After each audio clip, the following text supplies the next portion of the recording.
everybody. Welcome to episode 93 of Game My Mom Found. I am Mike Alberton. Who's going insane with me tonight?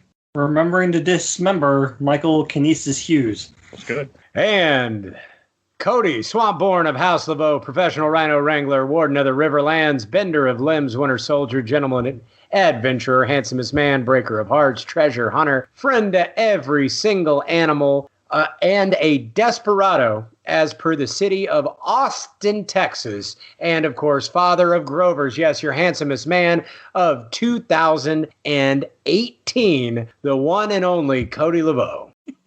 Welcome again, Cody. Thank you. And Cody, before we dive into what we're talking about, where people might know you from? Oh, you most likely know me from the official Laser Time Facebook group, where I do a ton of shit posting in there. You might also know me from any number of my social medias, namely my Instagram at Cajun Crippler, where I post pictures of rhinos and giraffes and all kinds of other cool stuff. Or you might even know me from my YouTube channel, where I make all kinds of fun and interesting videos. If you're listening to this in October of 2020, hopefully you are, I have a horror series going on right there, where I am currently being chased and hunted by a Wendigo. So hopefully you're watching that too. And there will be a link in the show notes, as long as you send it to me in time. Hell yeah, man. Thanks. No problem, or I can just grab it.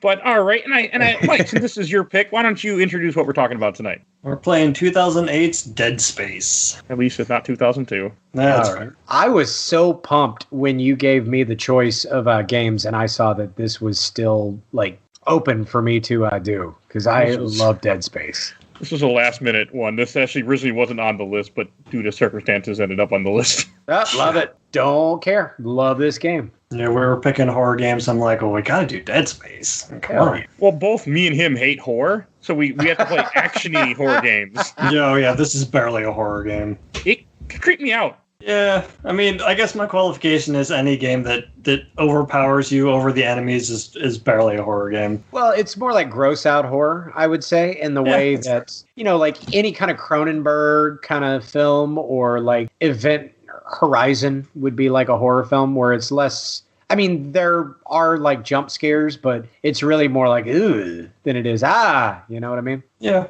Oh, it's also made by EA Redwood Shores. We should say that real quick. It's never been re-released. Which I don't understand. Wait, didn't I just see it on Steam? I think I just saw it on Steam like 5 minutes ago. I mean, like a big trilogy remake, whatever. Steam was 2008 though. It came out in Steam at the same time. Oh, okay, but it's not. Oh, yeah, okay. They never re-released it. They never put it on. I don't think it ever made it. Yeah, never made the PS4. They never did an HD. They never did anything else. Huh. Well, we're getting the Mass Effect trilogy finally, so maybe this is the next one on deck. Sure. You can keep saying it's happening. That's what Julian said. Like it's still not here yet, is it? They had to push it back to 2021. One of these days. So I remember like when this game first came out. I don't like horror games, but I like third-person action game. I actually bought this game close to release, which one is not like me. I mean, I paid $40. I bought it on sale, but it's not like me to ever pay more than $20 for a game. And I also hate horror games, but for some reason I was gravitated towards this game when it came out. Well, maybe I bought it in 2009. Yeah, I bought it in 2009. I don't know what I'm talking about. So there was originally a Dead Space Dismemberment demo, and I remember downloading it, and I hated it. For whatever reason, I hated this game. And then I ended up picking this up on a buy two, get one free GameStop thing on a whim and fell in love with it somehow. So I don't know what changed between the demo and the main game, but... Huh. I mean, I didn't play this game until much much later. I think I got this in 2015. Is when I started playing this. Yeah, because it was on, I believe it was on Games with Gold on the Xbox 360. It was either free or I bought it like during a sale. But I played it during the summer of 2015 because I was working as a restaurant manager where I would work at nights. So I wouldn't have anything to do like during the day. So I would wake up at like 9 a.m. and I wouldn't have to go into work until 5 or 6 at night. So I spent like a week during the summer just playing this game. And then I ended up doing like a New Game Plus on it like immediately. Mm-hmm. So I can say that it did hold up, like 6 years after it first came out. It's surprisingly a really good game. I played it a couple of years ago, right before I started the show, just because, and I was excited to go back to it. But this one, like, I've beaten this game like 4 or 5 times, but this one, it was starting to fuck with me. Like, I was starting to get freaked out by the necromorphs. I mean, it didn't help that at one point I was playing this, I had both headphones, and my wife just comes up and grabs me. I just jump out of my chair. That didn't help the situation. That is awesome. Because she tried calling me. She's like, Mike, and I'm just sitting there playing my game. My headphones are out, and then all of a sudden, so she just decided that, since I wasn't going to listen. But it's still freaky, even though like it's not like Mike said earlier. Like you do get, it doesn't take that long where you become more powerful than what you're fighting, and it's a game where you feel like you just get outnumbered by creatures. But it's pretty damn cool. I haven't really said the story yet. So the story of this I do have issues with part of the story, but the story of the game is you're going to this big ass ship that's a planet cracker, like for mining, and they lost communication. So you're sent in a team of 5 people. A crazy hot chick, a guy that doesn't really know what's going on, and 2 guys that don't make it past 5 minutes into the episode. The red shirts. A couple of red shirts. I was just about to say that. I mean, their faces, like if you look closely at them, they're not even that well done compared to the girl and Hammond, right? So no, not at all. I think they. I just looked at them. They're like, that's good enough. They're gonna be dead in the next minute and a half. So you're fine. It doesn't matter. I mean, they don't last long. I mean, I think that's so interesting. And the part that bothers me, I should say there will be spoilers for Dead Space, because 2008, so it doesn't matter. Oh, yeah, definitely. But I should say that out there. But so one of the things that bothered me, so he has this video from Nicole that he doesn't finish watching. He watches part of it. He's like, I can't, I miss you, or whatever the hell she says. And then he turns it off. And what's always bothered me is if somebody would have seen that entire video like you do at the very end of the game, like the other 2 people, like the girl did for sure, they've been like, maybe we should bring a bigger ship to come here. There's something clearly wrong. And they don't. That's one thing that I don't think I noticed at this playthrough, it bothered me. I'm like, wait a second. This video clearly shows something is terribly wrong here. And yet they're like, it's probably just a down communication thing. Oh, the radar's hot. No, they'll be fine. Yeah, because we know that Hammond knows at least some details about the marker. And then, of course, Kendra's got her own agenda. So, yeah, they both have some kind of idea what's going on here. And, yeah, we're going to go in with these 5 people. We'll be fine. Should we just call Kendra Ada? I mean, that's probably accurate, isn't it? I mean, more or less, right? except she doesn't survive. Isaac doesn't say, Kendra, wait. I don't know. That's the one thing that does bother me is that, like, I understand why he didn't watch all of it, because he's kind of not, he's dealing with insanity himself. But it was the fact that she knew what was on the video kind of bothered me, that they didn't take more precautions in coming here. I kind of got the impression that like part of the video was corrupt or something. There was some reason why he couldn't watch the whole thing. Okay, I can did they ever explain why he didn't watch it, or was it just because she definitely says something to him about it at the end before she shows him it. Oh, she shows it to him? Yeah. I thought he just played it finally. I don't know. Your thing can make more sense because she makes that comment and then it happens. Yeah. I know I'm nitpicking, but so, I mean, as I've said before, I don't like horror, but these necromorphs are fucked. Like, it is a fucked up monster for anything horror. It's the idea like this parasite that goes into your body and then morphs your body and turns your arms into blades and uses itself to kill you. I mean, and turn into some gross monster. Anyone got a better explanation? Well, it's very reminiscent of another game, and I don't know if you were already going to talk about this, Mike, but do you know the origins of all of this, right?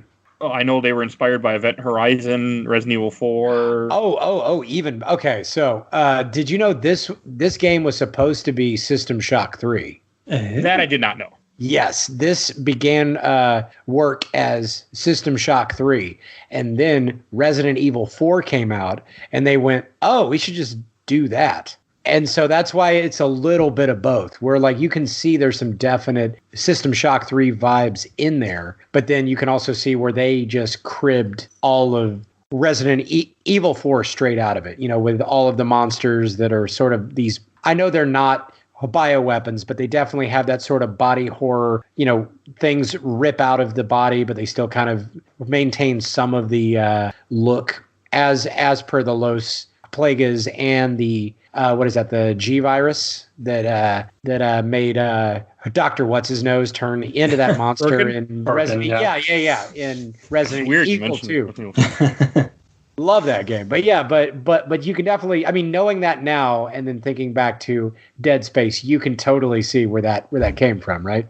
Yeah, I love the way that the gameplay is, where you're third person walking and shooting. You can walk and shoot, right?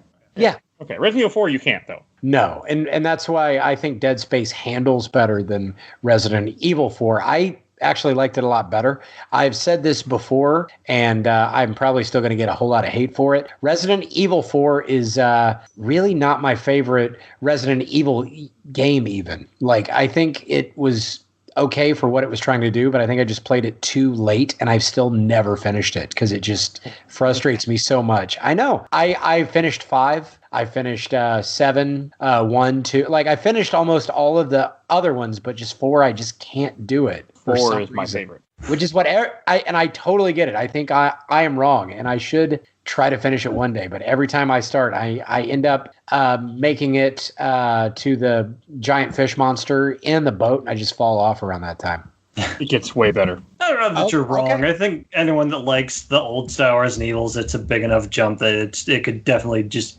not be for you.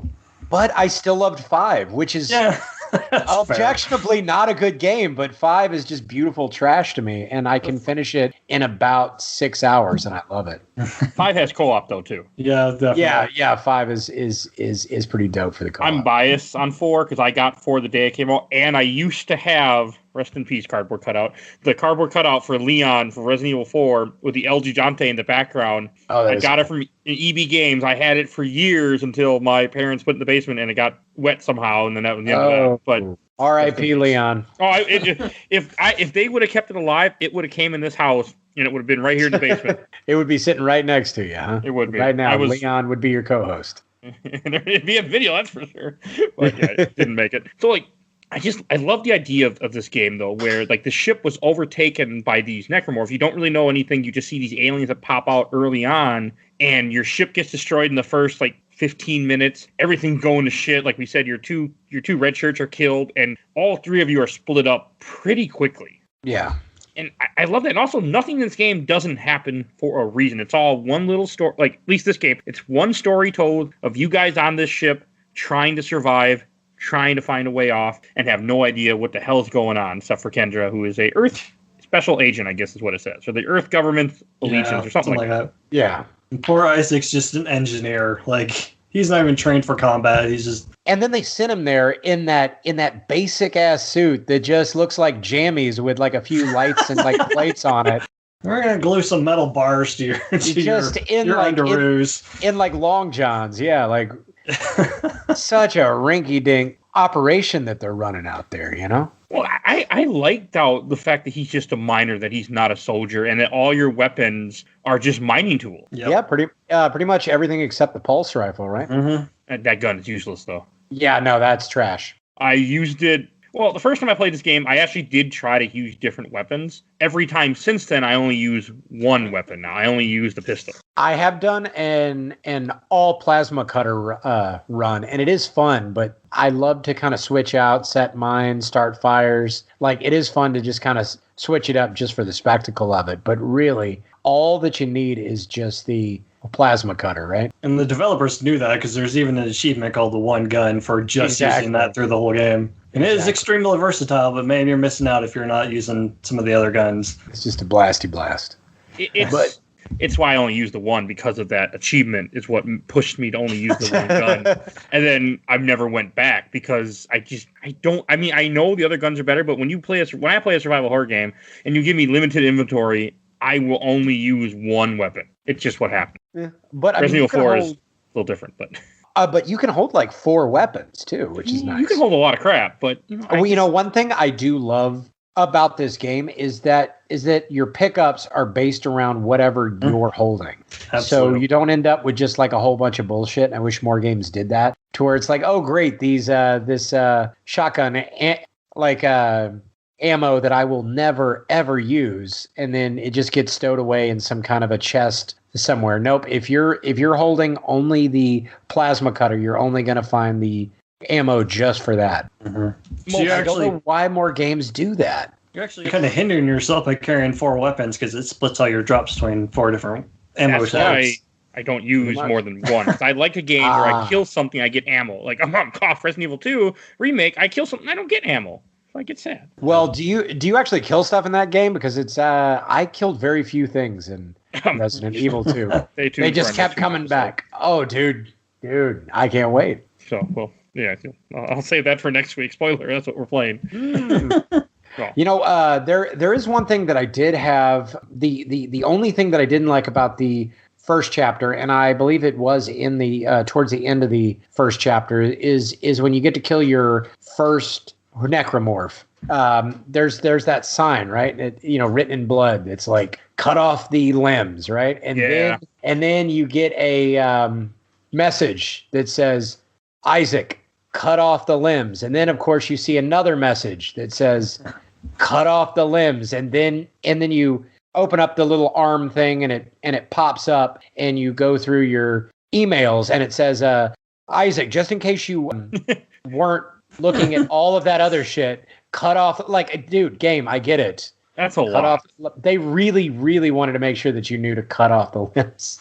Yeah, those tutorials just stop you dead in your tracks too until you close the little pop-up window. Oh yeah. I mean, it does, because that's one thing I think is interesting about this game too, that if you don't cut off limbs, it won't kill, the monster won't die. Yep. I'm pretty sure if you hit it enough, it will still will, because I think sometimes I get lazy and I don't bother to go for limbs. I just unload a bunch because I don't care near the end. Mm-hmm. They still die, but I also play in the easiest difficulty, so, Oh yeah, no, I'm a dad, so I pretty much have to always play in easy mode. I ain't got that kind of time anymore, Yeah, that's where we are. We gotta play a game every week. We gotta get through it. Yeah, y'all in that same place. Yeah, I mean, it makes for very interesting weeks with this show.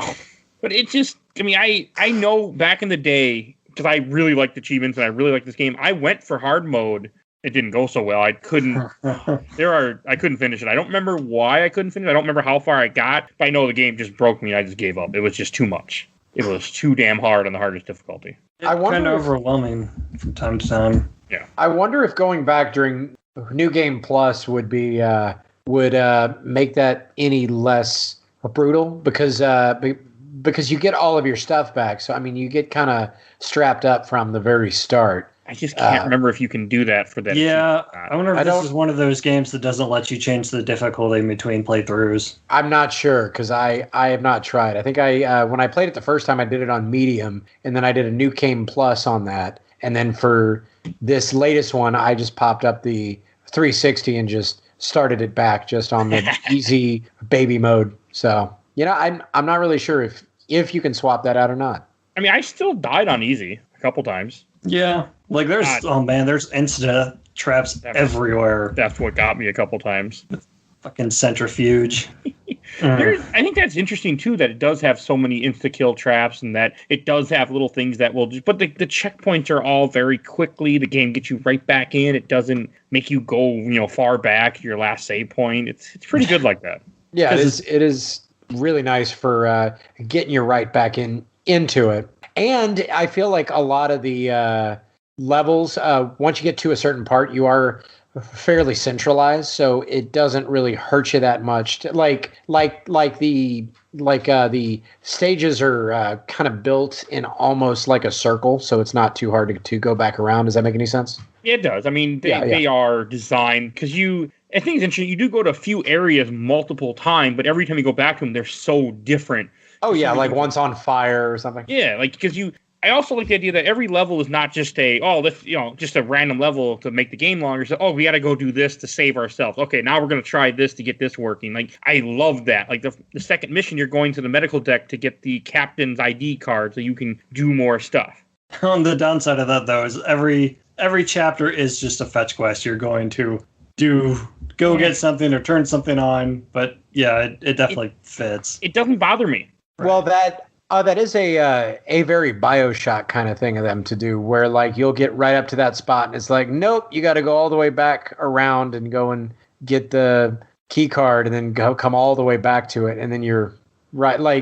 It shows you right where you're supposed to go, and then sends you halfway across the ship to go and get it. BioShock 1 did that a lot, right? Yeah, I can't remember.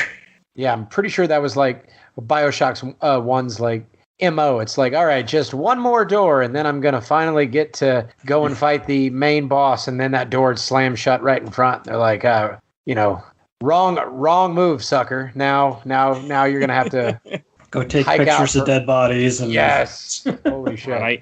I have no recollection of BioShock. Like I played it once so many years ago, and I remember nothing about it. Well, then we're gonna have to have me back on so we can play some BioShock 1. We've been talking about it. Mike, would you kindly cover BioShock 1? One day. Nice. One of us has to pick it though, and that's the hard part. Neither of us want to play it, I don't think. Oh man, I love that game. Okay, it feels more like a Spooktober thing. Yeah, I mean it's kind of scary. Okay, but like even with Dead Space, like I love the fact that you're traveling around the ship. I think it's so cool how even though like some people might think it dumb that every level ends with you getting on the tram to go to the next area. I'm okay with that because you're just trying to figure out how to survive. I mean, except for the part when the meteors are going to hit your ship and you have one of the worst turret sections in any game I played. Something than that is pretty good. Apparently that's a lot better on PC because you have mouse control. Yeah. But the cursor does not move fast enough on console to hit all of the asteroids. I mean, I played it on a computer, but I was using a controller, not a mouse, so that didn't help the situation very much. It's an achievement I'll probably never get for, 85% shields on hard mode? Over 50. Yeah, there's no way. I've tried. I've tried in the day, I spent hours trying to get that achievement, and then I gave up and have never tried again and never will try again. You are a much more patient man than I, Mike. I might have been exaggerating to the amount that I put. We're going to go with I put hours. I just remember I did try it at some point and got fed up pretty quick. Pretty rough. I never will try again. It's the worst part of a really good game, though, and it sucks that they have that part in here when it really shouldn't be. Oh, I feel like even the most flawless games always have that one thing that you forget is in there, and then you go back and play it, and you're like, shit. Yeah. Like even Mario 64, and I'm just thinking of that because it just came out back on Switch again. Is you're like, oh, this is great, and then there's that stage where you have to get the flying cap, and you stare up in the sun in the front room, and that fucking thing trying to get all those red coins. Because you can't really fly back up, and it's just pain in the dick. That is the hardest star to get. And but other than that, flawless game. But there's always one little thing: Zelda Water Temple. Shit. And I feel like that is this game's Water Temple. Is those goddamn. Well, I know why it's there. Because 2008 and this era, third-person shooters love to throw in on-rails section or something different. I mean, I played a lot of third-person shooters at this time, and a lot of them all have a dumb section like this. Resident Evil did it. Yep. Resident Evil did it, so I guess they needed to do it too. 4 did it? Wait, didn't they? I know 5 did. I know 5 definitely does. Okay, maybe 5. 4 would have been a different generation. Yeah, 5 more accurate to this generation. If Dead Space Wanted does it too. Dead Space likes on rails so much, they should have just made a game that's all on rails. I've never beaten that game. We'll play it someday. Don't worry. I'll play it on a hack. I won't be playing the Wiimote, that's for sure. I can tell you that much. Talk about Extraction for those that don't know. Wii shooter. Game, Dead Space 2. But it's just, and I also was always like, I also love how the chapters are. I do want to mention this. It wasn't, each chapter has a different name. I think they're all pretty cool, explaining like what's happening to you and what's happening to the team as you're progressing through this game. And it's, like you have new arrivals, intensive care, course correction, obliteration imminent. That's that fucking asteroid level. And it's a thing that I didn't notice until somebody told me way later. If you, read the first letter of every name of the level, it spells something out if you put them together. Ooh. And do you want to spoil that? Okay. Soon. All right. Okay, I got it. Okay, got it. The other thing that I think is very interesting is throughout the game, there's like 2 parts I want to say where you run into Nicole, but you're not like that close to her. She's off. Like you run into a few survivors off and on. Nicole is one of them, and I like that scene. She's like, "I love you, Isaac. We'll be together soon." And she's just on the other side again. Yeah. It never clicked before because I know where the story goes. She keeps saying, "Make us whole." I'm like, yep. Every time you see her. And there's another thing that, I think the first alive person you see, which I shot immediately, I think she's cutting somebody's leg off or cutting her own leg off or something. You see a couple survivors that are killing themselves. You see the guy banging his head against the wall. Oh, I shoot them all. I'm like, you need to stop. Boom, you're done. It's over. I don't know. I don't. The girl in medical gives you the kinesis module, and it's the best thing. I freaking love that thing. I don't like it. Really? No? Why I not? don't use it. Except when the game makes me for puzzles, I don't use it. Huh. I know you should. I know if you play in the hard difficulties where you have less ammo, you actually have to use it to grab items and throw things at enemies. But I didn't use it this playthrough at all. Oh, I get lazy. Like if there's a pickup, I'll just use kinesis and grab it because as soon as that tether hits it, you can hit A to pick it up. Oh, I didn't do that. I also didn't upgrade kinesis, so mine wasn't very long. Yeah. I might as well mention stasis now too. I wish the game didn't have stasis. I think stasis is cool for puzzle solving, but I could do without it. The only time I used it on enemies were like the big brute guys. Because I just drop that on them and then throw a Ripper blade into their shoulder and cut their arm off, and it was. Oh, the Ripper the Ripper, dude! It's not even the most practical weapon, but it's so stupid. Much fun to use. I was wondering when I was going to work it in. The Ripper is my favorite video game weapon. It is so much fun. It garbage. What? Garbage. I used it when I first played this game. I was so excited to get it. I got it, and I'm like, this isn't that effective. Never touched it again. Yeah, you upgrade it just a little bit and it gets so much just throw a couple of nodes on it and you can literally rip anything apart with that thing. Killing multiple enemies per shot. Just launching those saw blades around. It is bona fide badass. I tried the flamethrower the first time round. I tried the line gun the first time. I tried the pulse rifle, which if I remember is completely useless because it doesn't cut off things. I think that's another one that gets better when it's closer to maxed out. That's what they say is the pulse rifle is a lot better. I did look at Reddit and there's a couple of people on there that are just diehard pulse rifle defenders, but I will never find out. I was going for the achievement to upgrade a lot of stuff back in the day, but I mean I was an achievement whore back then. So I got my Ripper. I'm good. Yeah, I was gonna say in a game that literally has a weapon where you can launch like buzzsaw blades, you're gonna go with like a space gun, space pistol that shoots bolts. Yes. I don't know. Did you guys? I know back in the day when this game came out, they actually had DLC weapons too. Really? I have one pack, and I don't even know. It must have been it couldn't have been a pre-order bonus because I didn't get it till like 2011, so I don't know where it came from. Yeah, there were. I remember seeing DLC weapons. I never bothered with any of them, but there was DLC weapons. Huh? Yeah, they're like basically. I think the rivet gun might have been the only full new weapon. The other ones were just like reskins with little tweaked stats. Oh, they weren't new weapons? No. Oh. Okay, I never actually bought any of the packs. I just remembered them being in the pack. But it's EA, so of course there's DLC stuff. I mean, this is also back during the day when you had really stupid DLC. They didn't know what to do. Like you buy suit. Yeah. Sorry.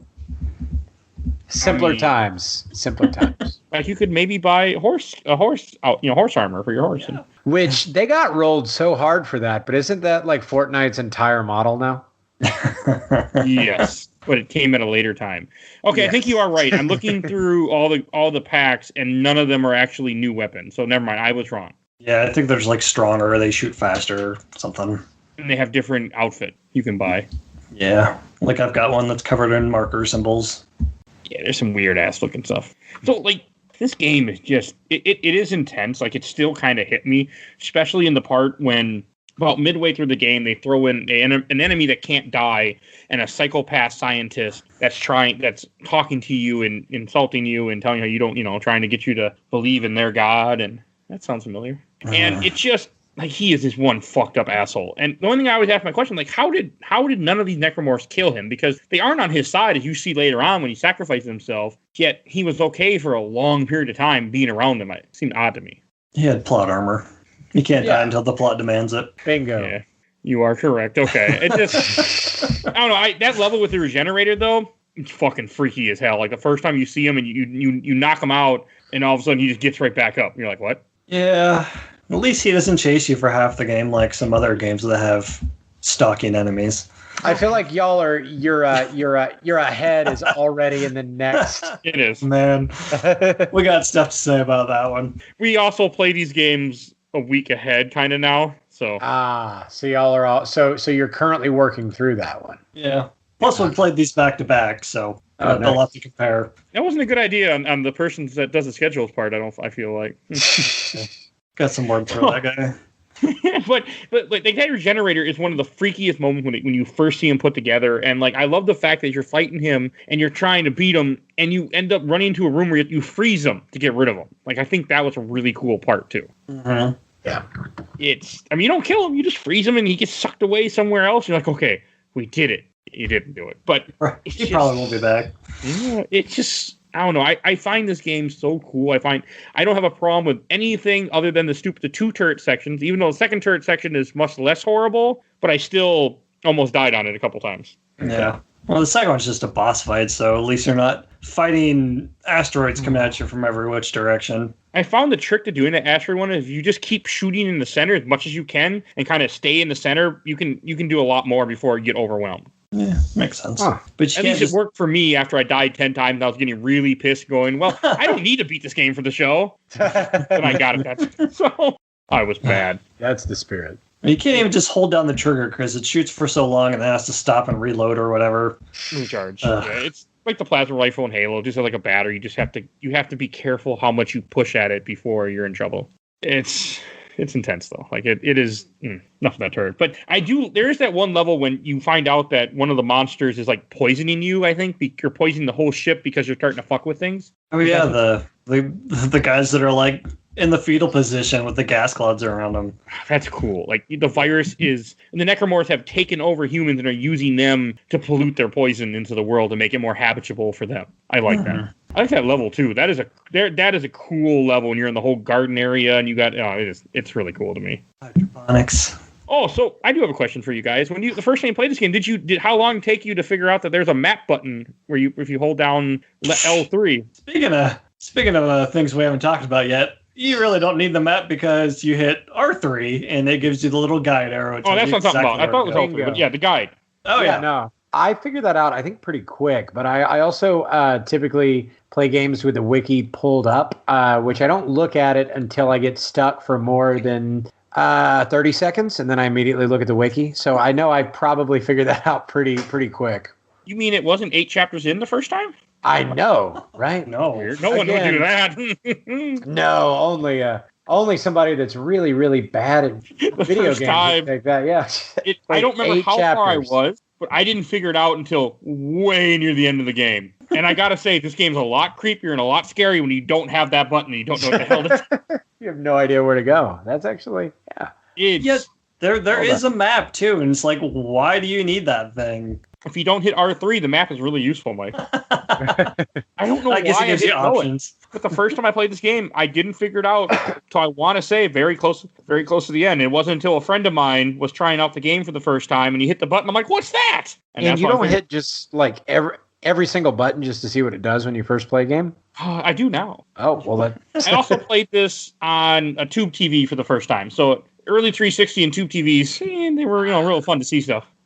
Solid. And I didn't have headphones. I had to play with very low sound because my son was sleeping in the other, not that far away. So I think that was part of it, if I'm remembering correctly. But this is a long ass time ago. I just remember that memory stuck with me that I couldn't figure it out. God, this game was so much harder without it. It gets better in 2 when you can tell it what to point to.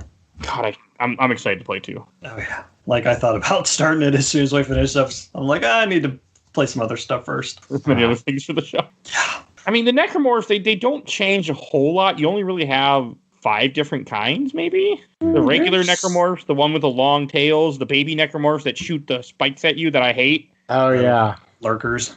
Yeah. The fat guys that spawn little babies that I hate more than anything. That's why you need the Ripper, because you can kill them and then kill all the little baby things that pop out of it all at once. With a pistol? And stomp them. It's hard to kill them. You stomp them. Oh, you don't I just let them grab me and hit A a whole bunch of times. Yeah, or that. And just that's also. I almost died. It will drain most of the health that is shown on your back, which I didn't even get to mention. That's all of the UI is either on your suit or on the weapons themselves. Yes. As in there's no HUD, which again, I don't know why more games don't do that. I feel like it was really sort of revolutionary. Yes, perfect. Mm-hmm. I can't think of many games that did that before, and there hasn't been nearly enough games that have done that since. I think Condemned did something like that, where but even then that was if you were holding a gun to check your ammo, he would like push out the clip and see how much was left in there. But other than that, I don't know, maybe King Kong, I think, had a very... I know that's a weird game to bring up. This will be the first and last time anyone ever brings up the King Kong game. Not with Mike. But that game had a HUD that was fully based around just what you were looking at. There is no HUD.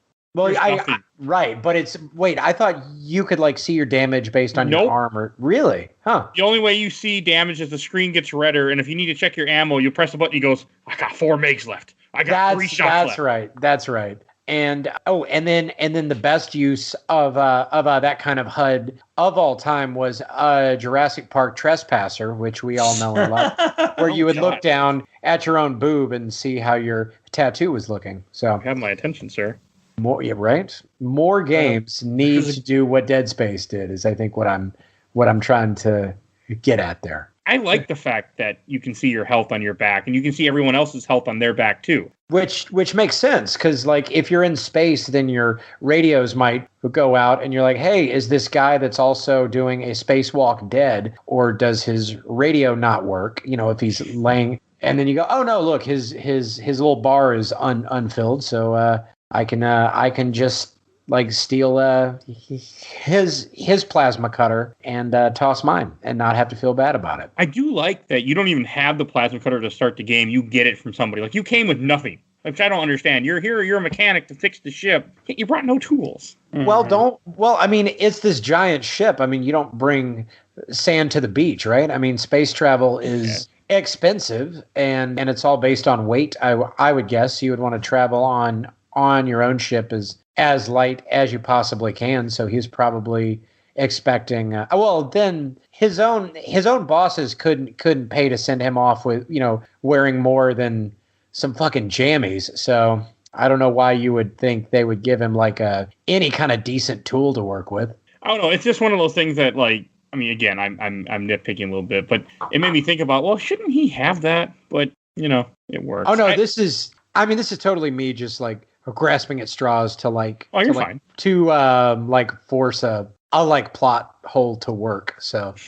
No, it does. I mean, I do like how you first get it. It's just funny when I played it this time. I'm like, I got the one weapon I'm going to play this entire game. Thanks. Nice. I normally play games, but it's how I play survival horror for some reason. Is you mostly just use the pistol for it? I only use the pistol.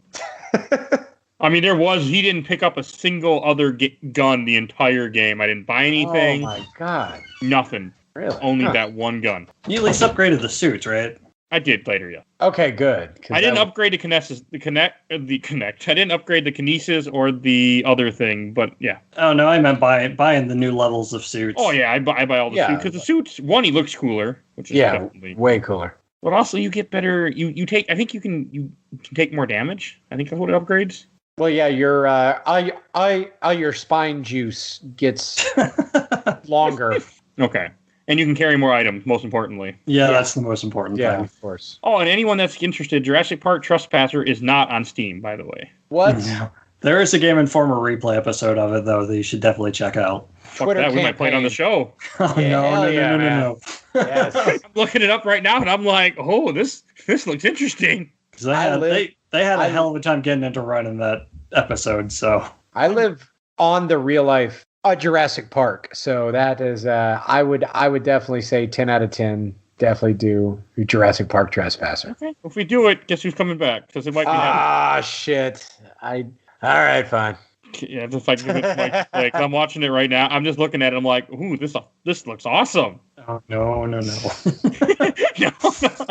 No, it does not. All right, so more Dead Space. Just a couple things. Like, one, you do have like this. I did forget about one of the monsters. A big like giant Hulk-like monster that shows up like 3 or 4 times for just story-related things. I feel like. Yeah, the Brute, I think. That's the one I was talking about. I hit it with stasis, and then he's hit it with a Ripper blade and cut off its arms. Okay, I just shot him in the shoulder and let him hit me, and then I shot him more in the shoulder, and then it was over. Stasis. I don't play correctly. We know. Well, easy. I didn't have to care. I love that. I love in a game and I don't have to give a shit. I know it kind of defeats the purpose of the game, but I'm like, I just. That might have been the most Mike Alberton sentence ever spoken by Mike Alberton. It's how I've been lately with games, where I'm just very much, I just want to get through it so I can get on to the next game. And it's partly because of the show, partly it's just because I love buying games and I love trying new games. And I love playing through a game. So I'm just like, I want to get through it. I want to get over with it. I want to play the next game. Plus, I've played Dead Space 5 times or so far. Maybe 4. Oh, wow. Not for the show, only one for the show. But I mean, totally, yeah. No, I really like it. I think this is my third run. I mean, yeah, it's incredibly solid. I'm probably going to go back to it again. Even after I finish this, I might do another New Game Plus with it, because that New Game Plus is so much fun when you like start and you're all strapped up and you can just kind of run through it. It's like when you play Resident Evil for the second time and you kind of know where everything is, and so it's not really that scary anymore. So you're just running through the whole thing. Love it. Another thing about Dead Space that like I think is just so cool is like how the story held me so much the first time. Even though I knew where the story beats are going, I was still very interested to load up each chapter. Like I wanted to see things happen all over again. Like there's a very small part early on where Hammond is in the control room, and when you walk past a escape pod, Necromorph jumps up, hits the window, like, oh, I thought I killed him, and he ejects him. And it's such a little scene that means nothing at first, and I'm like, oh shit. And it's something that really, like you were saying, it hits you the second time through when you realize like, they fucked the whole, because if he wouldn't have launched that escape pod, the other like the Valor, which is like a military ship, was waiting to intercept the Ishimura because they know what the hell was going on. They were just waiting. Is what I sounded like. Did they know what was going on, or am I talking on my ass? Kendra kind of alludes to them. Oh yeah, because they have a bunch of weapons on board. But maybe they would have known how to contain him then. I think they were coming to wipe out the evidence. Yeah, it's kind of hinted at without directly being said. Okay, they weren't because they weren't prepared for it, because they get one necromorph and they all get fucked up. Pretty much, yeah. I mean, one. Like, you think you have your ship would be contained enough that something enters the dock, you can shut down the dock and just don't open it, and you can get rid of it. Not one necromorph killed an entire ship of military personnel. And well, they're just into the Shimura. Well, they're very sneaky, as you've seen. They're very quiet and stealthy. So, yeah. Luckily, they have 6 foot tall vents to run around in. I mean, they also scream a lot, though. Yeah. I mean, you can barely even hear them half the time, right? With a very subtle call of. They're miserable. It's still freaky. The first time I played the game, though, I remember being terrified, having my gun up all the time because I wanted the flashlight. This time I just ran a lot, and I'm like, oh, an enemy, okay, shoot, run again. I also run a lot in games. I can't walk. I just can't. I have to be running at all times. It doesn't work so good in other games. Right. But I also didn't like it. There's a couple parts in this game where you fight these enemies where like the necromorph took a human and like latched him onto the wall, and they keep shooting little baby eggs that. Yeah. The Guardians. You have to disconnect the tentacles that are hooking onto the wall. Yeah. Miserable. Got to kind of hide, kind of like pop out and shoot and then go back in, right? Yeah. Yeah. I think they're called Guardians because they block your access point, and if you get anywhere near them, they're insta kill. They just lop off your head. I did that. Yeah, not very fun. Very, very pace breaking in that way. But I know that there's got to be some kind of trick, because I know some weapons work better for different kinds of enemies. Gun, I think. Yeah, okay, that makes more sense. The line gun can completely wipe them out if you use it. I don't use it, but I've had the first time I played this game, I tried the line gun, and I remember it being useful. Oh, that is another really clever thing that I didn't get to point out. Is this game does kind of have this sort of rock, paper, scissors kind of thing, in that there's better weapons for different kinds of enemies and situations that you will run into. And I thought that was a nice, clever thing, just little aside, more games should do that as well. I wouldn't know that, but Mr.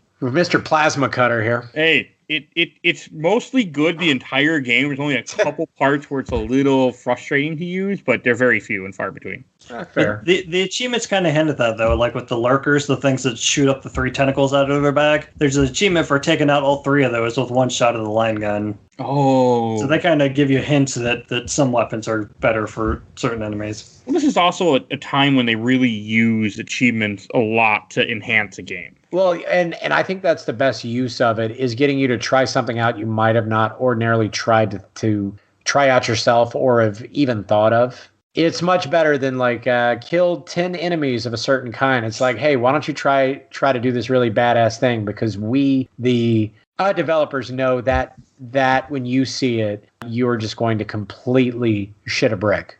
And it's perfect. That is what those are made for. Yeah, no, I love achievements, and I think, I did like how they did that. They enhance it, because again, the only reason why I even used the pistol is because they told me to. Otherwise, I never would have used it. Mm-hmm.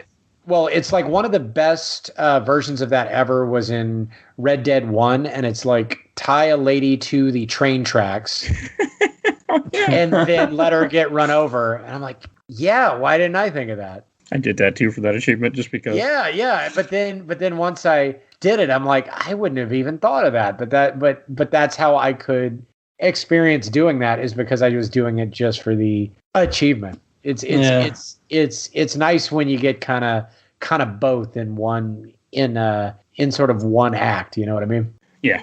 Early achievements were garbage though. Like Bullet Witch. It's a fun enough game, but like every achievement is just beat stage 1, beat stage 2, beat stage 3. Like, come on. Sorry, I like my games where all my achievements can be done in the first level. Avatar: Last Airbender, Burning Earth. Is that the one you can get in like half an hour? You get 1,000. 10 minutes. The first you do it in the first fight. You can do it right there. I did it. Oh, that's so bad. Yeah. I actually really want to play the game now, because back then I didn't watch the show, and I watched the show since. I'm like, I really want to try it now. As far as my understanding, there's never been a good Avatar game, unfortunately. Which is really too bad, because it's such a cool story. Mike, I can't help but notice you posted a link to Martian Gothic in our chat. I was wondering what that was about. We are not playing that. No way. Because I looked up the Jurassic Park, I ended up in a website, and I'm looking at things, and I'm like, oh, Go watch the Game Informer Super Replay of that one. It's a pain. I mean, the thing is, neither of us like survival horror games, so it won't happen, but I just thought of it. It's just a rough-ass game. I mean, I can only play my survival horror games if they are like this, where they're actiony. Like, that's the thing, with Dead Space. And when they give you ammo, by killing something that get ammo, it makes me want to kill more, and then I feel more comfortable. Like, if this game didn't have that, I wouldn't enjoy it the way I did. Yeah, I felt like I always had 3 or 4 full stacks of ammo for both of my weapons throughout the whole game. I sold stacks and stacks every time. Which was good just for the money. Which is also one thing nice about specializing is you do get this abundance of ammo that then you can sell, and you can just get those suit upgrades much, much faster. Which makes the game so much more fun. Oh yeah. Well, as an action game, yeah. As far as horror, selling that much stuff does sort of break it much earlier, I think. But I really don't care if I break the scares for myself in like an action horror game I was okay with it. I mean, the story's enough to grab me. The necromorphs are fun to fight, and I was always hitting a little arrow and just running where it tells me to go find a little line all the time, which is really useful. Another thing we haven't mentioned though is we haven't talked about the zero gravity. Like, there's areas that you go into where there's no oxygen, and you start having a little timer tick down, and you also have areas where you can kind of like jump from one area to the next or across the room because there's no gravity. Yeah. Yeah, the vacuums can be kind of tense, especially if you don't upgrade your hair like I did. I didn't either. Because there's the part where you have to hide from asteroids as they're coming in when you're going to our favorite turret section. Fucking terrible. And you pretty much have to use one of the portable air canisters to get through that part. No, you don't. Yeah. It had to have been super close then. It was super close. It was literally... I got in the door and it was tick, tick, tick, tick. It was in the last last second. But I never upgraded the air at that point yet, and I also didn't have any air cans. But you can do it. Wow. I don't recommend it, but you can do it. Whew. Yeah, that's kind of how I felt too. I was like, why am I doing this? Why did I do this? Why did I do this? Tense. Yeah. I wasn't happy either. With the 0G sections, I want to say in 2 you can actually kind of hover around. You don't have to just jump from place to place. I can't remember 2 at all. It's been a really long time. And I've only ever played the first one. Oh wow! I've heard 2 is good, but 3 is kind of. 3's still good. It's not as bad as everyone says, but they took it more actiony than horror. Just full action at that point. Yeah, it's still fun. You can make your own weapons. Bring you back for when we do 2 eventually down the road. Oh, nice. Yeah, no, I would totally love to have any reason to go back and play 2. It's probably very cheap on the 360 as well, so I might just keep it rolling. It's also on Steam for $5 a lot of times. Oh, well, just, yeah, that would, especially since I'm rocking the Xbox One controller now. I would say grab it on PC. Grab it, when they re-release it, but some of the things I do want to mention about the story that we kind of tiptoeing around. So as the game's progressing and you're getting through and you do meet some other crazy scientists because Hammond gets killed and it's just you and Kendra and you're trying to find a ship to get out. You find a ship to get out, but this crazy guy's like, I'll only let you use the ship if you go get the marker. And that's when you find out that there's this random artifact that was pulled out of the planet that's causing all these necromorphs to happen and all this chaos. Because also the thing we hadn't mentioned is, besides the necromorph, people are going insane. Like it drives you to insanity. Mm-hmm. Just full on blown insanity too. It's bad. Yeah. I mean, they start cutting people up and stuff. I know the movies go in much more detail about it. I've never seen the animated movies. I think I own one of them, but I don't think I ever watched it. I can't. I just don't want it.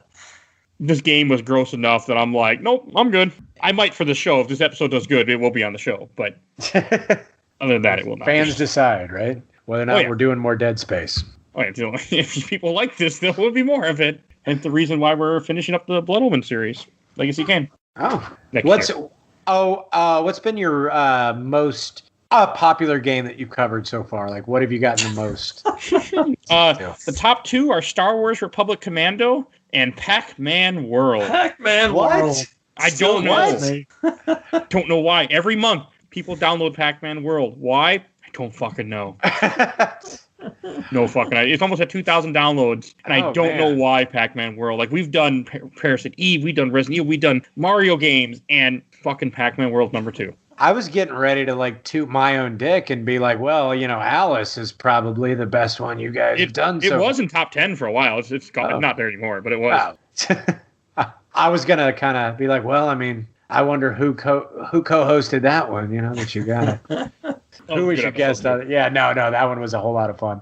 But yeah, but really, Pac-Man World. Yep. We still have yet to do Pac-Man World 2 because I don't want to play it. No, I don't blame you. That's just are they coming from is there something where in Bangladesh Pac-Man World is their version of Marvel or something, and there's a whole Pac-Man universe and they just can't get enough of it? I have no idea why that episode is one of our best. Star Wars, I understand.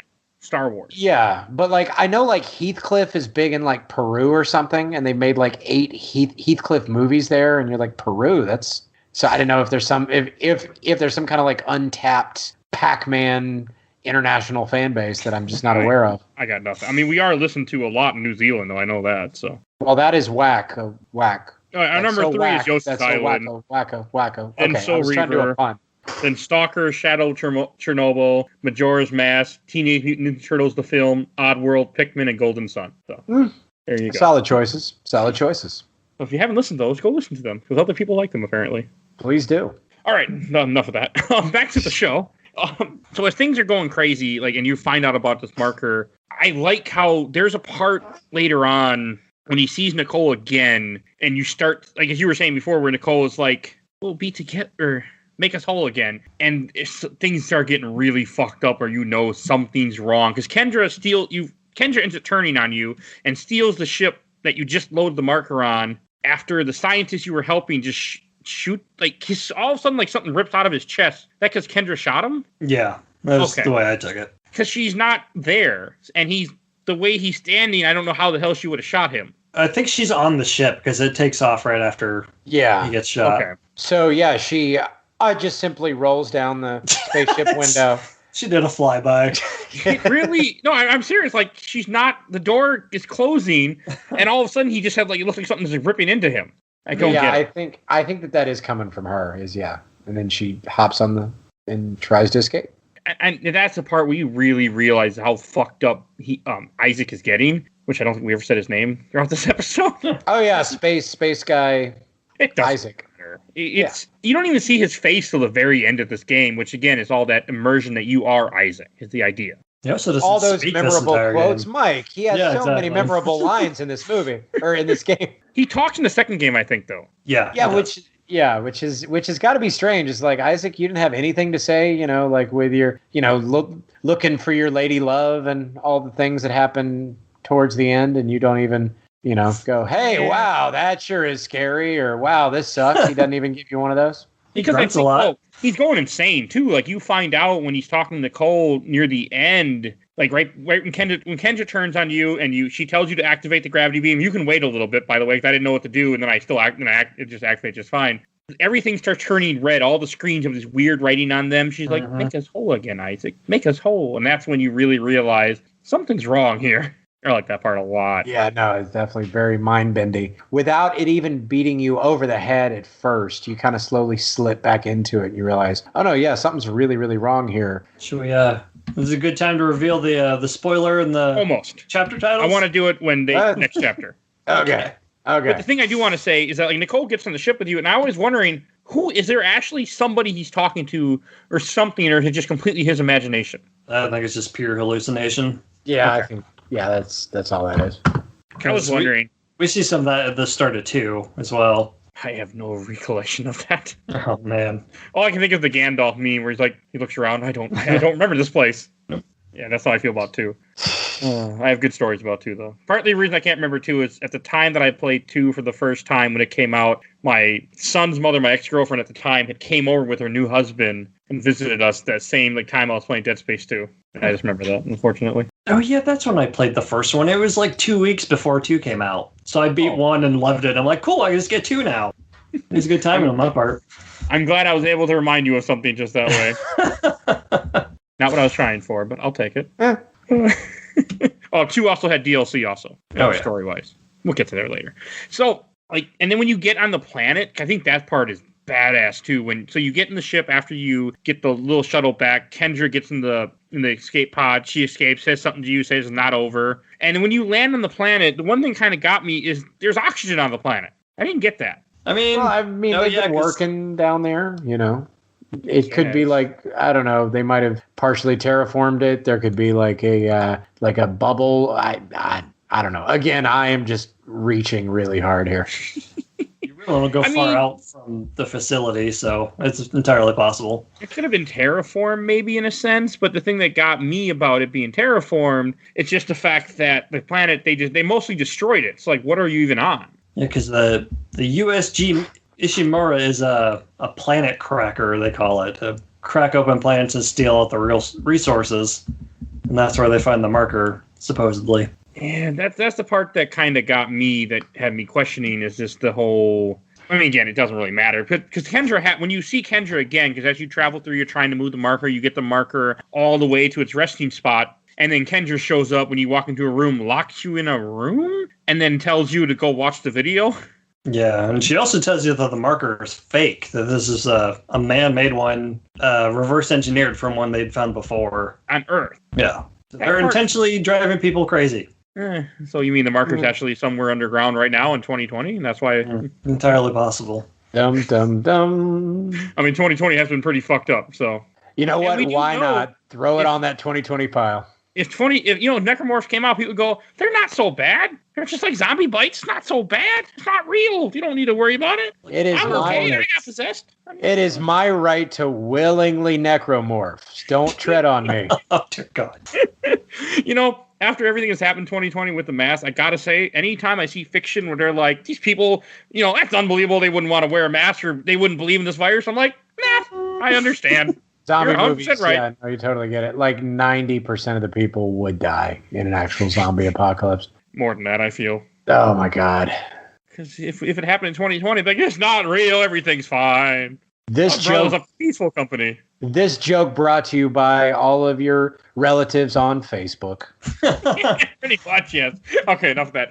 But when he watches the video for the first time, and this is the part that kind of confused that I was questioning earlier, it's like if they had all seen this video, so Nicole is saying, hey, the ship's really fucked up. I'm sorry, I can't see you. And then she injects herself with some poison into her arm and died. Yeah. First, why are you sending a suicide tape to your ex-husband or boyfriend? Why? Excellent question. I mean, if you want to say I love you, I'm sorry. Turn off the video. Yeah, it's like don't show him that, But also, who sent it? That's an excellent question. Did you have a little timer on? Oh, Facebook time. It's a timer, dude. I'm dead. Please send this video off to this person, this person, this person. I mean, that is a thing that we have. I unfortunately am aware of, thanks to other people, but it just doesn't. Maybe they pulled it off the Ishimura files. I mean, that would have been more like if she would have had it and he didn't have it. I would be more. I mean, again, I'm nitpicking on a really good game, but it's that one little thing that bothers me. Well, I can't not think of that now. I like the idea of what Mike said, that it was maybe corrupted or he didn't have all of the content. But because I thought Kendra just told him, go look at that video one more time. I didn't. If she sent it to him and put it on his screen, I can buy it more than if she was just like, why don't you go look at that video again that you don't watch? Yeah, I think she even says you haven't watched the video to the end before, have you?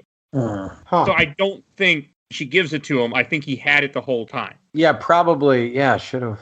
I should have watched the scene right before we did this conversation, but yeah, that didn't happen. But I mean, that's one thing. Kind of like because you were going to do this mission, you think somebody would have watched the damn video. You know who left a really good final video was Mia from Resident Evil 7. She knew exactly what to do. She goes, "Hey, dude, I am about to die. Move on. Do not look for me." And then she hits send, and then she goes and she. I don't know if y'all are going to cover that game, and then things happen. Unfortunately. Yeah. Resi 7? What? Unfortunately, I love Resi 7. How dare you? But she shows him the vid log. But sends it to him and then has the courtesy to go off and meet a horrible fate. Whereas, this does not. This is like, hey, what's up? Watch me inject myself with a horrible point. Yeah, I've been reading Mike was right. Kendra sends it to him at that little part at the end. He didn't have it. Yeah, I just pulled the video too. Okay. She says, better yet, take a look at the video from Nicole and this time watch it right to the end. So he didn't. Either they hid access from him. I'm going to believe now. This is my canon. It's not real, but I'm going to stick with my head canon that he got the video. Kendra or the Earth government saw it, cut it. Only gave them that part that they all saw and left it at that when they knew what was really happening. Okay, so Kendrick got it, threw it straight into Pro Tools, and then just kind of trimmed it out. Yes. Okay, and then exported it as Nicole is doing great. WAV sent that out, and then sent, hey, this is going to be really fucked up. Exported that as a WAV just in case the guy with no combat training whatsoever made it all the way to the monster that was living on the surface of the planet. Yes. If it was or am I just doing Mike's job for him at this point? If it was called Nicole is Doing Great, that would have been a much longer game. That would have been so many more chapters. Yeah, that's a lot more letters, I think. I do like how all the chapters... I didn't know it until someone pointed out where all the chapters spell Nicole is dead. Yeah. I know Extraction does it, and I think 2 might do it too. I am actually looking at it right now because I haven't played any of those other games, but I am looking at a list literally right now. And Extraction, if you want me to ruin it, because I've never played any of these games other than the first one. Dead Space Extraction spells out Warren lies. Apparently Warren is lying in that game. By the time that we played Extraction, spoiler alert, Extraction takes place before Dead Space 1. Nobody survived. When you go to medical on this and the barricades there, in Extraction, you actually put that up. Huel betrays in the mobile version. Oh, that's pretty cool. The mobile version isn't available at all legally to download. Ah. I want to play it, though, because it's a different game that takes place between 1 and 2. Oh, that's pretty cool. It's not a remake of 1. It's completely side game. If I can find a way to play it, it will be on the show.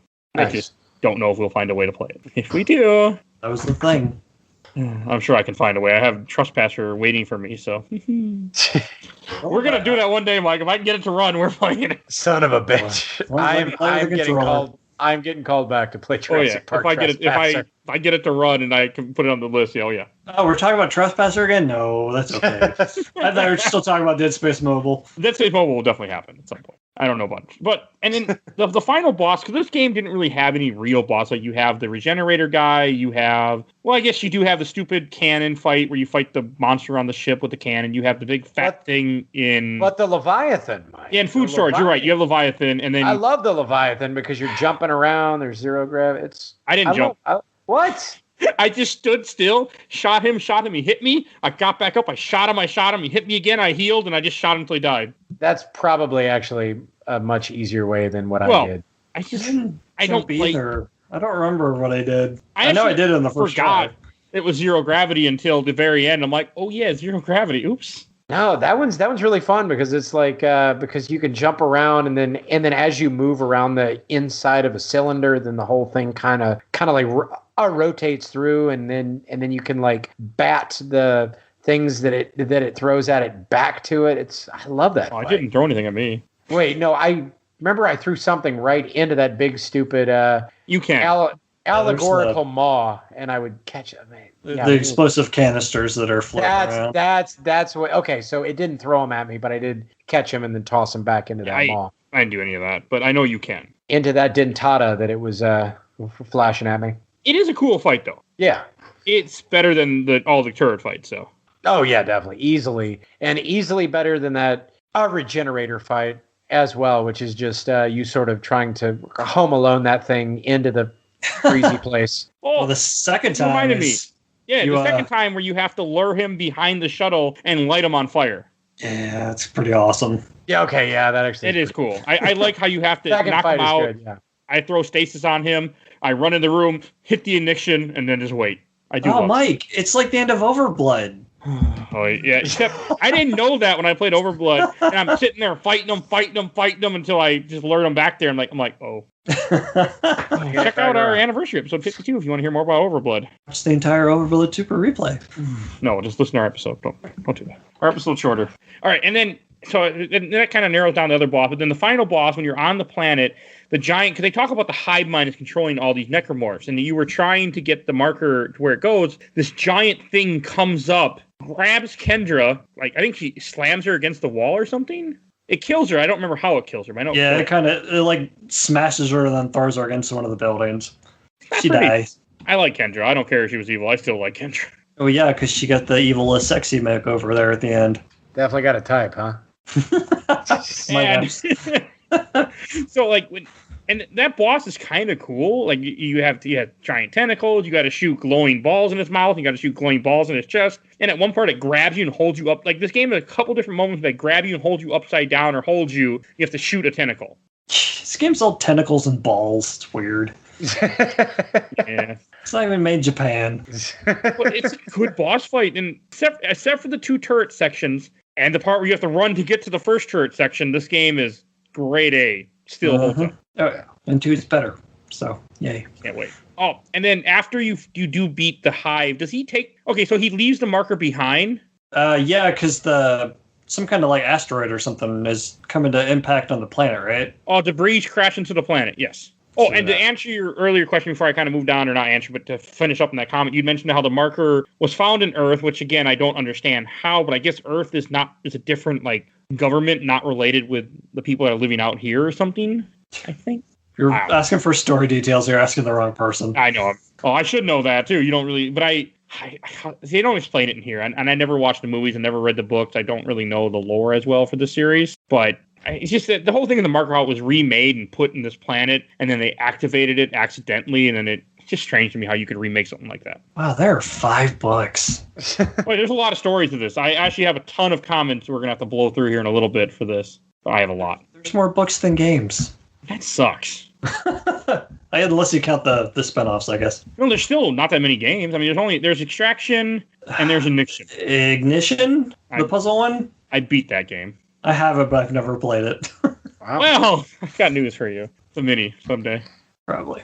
It's not terrible. It's not good, but it's not terrible. Does that count for anything? Yeah. And you get played games like that. I have too. I beat it because you get a suit that's really useful. You get a cool suit for Dead Space 2. Right. We'll get there someday.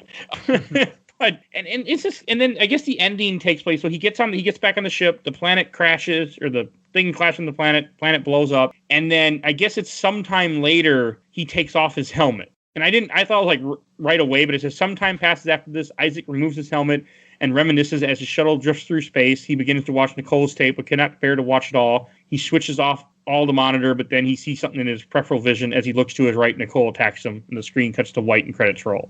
Is this supposed to be him just going insane? Yeah. Okay. Yeah, because that's how it's basically how 2 starts. And this little bit with him seeing Nicole there sets up a amazing misdirect at the end of 2, which we will definitely talk about when we get there next year. Okay.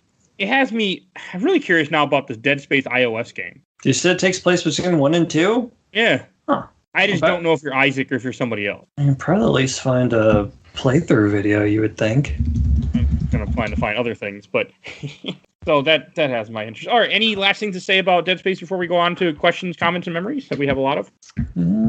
Probably, but I can't think of anything off the top of my head. Yeah, I think we covered it. I just mainly wanted to bring up the Leviathan, but we already got to that big beautiful maw. So yeah, I think I'm good. All right, I actually got more than I expected. So because I posted in 5 different groups, because at first nobody answered me. I'm like, oh, I better go post some more groups, and then everybody answered me. So I will read a couple of these quickly, but some are pretty good. From the Overblood group to start with, from Stefan McNeely. Scared the hell out of me when I first played it. Outside, that's super fun and need to go back to it. You should. From Cameron Willie. This is by far my favorite gaming franchise outside of Borderlands. I have a full Dead Space arm sleeve tattoo being worked on. Cool. And one of the books added so much to this world. That's what I wanted to comment. This one from Ron Hutone. This one's just for me. You sure you can handle this? I've seen your post about playing the RE2 remake with an infinite ammo submachine gun. That's weird. I don't know what you're talking about, sir. From Brian Bowen, easily one of the most environmentally scary games, always tense and disturbing. Yeah.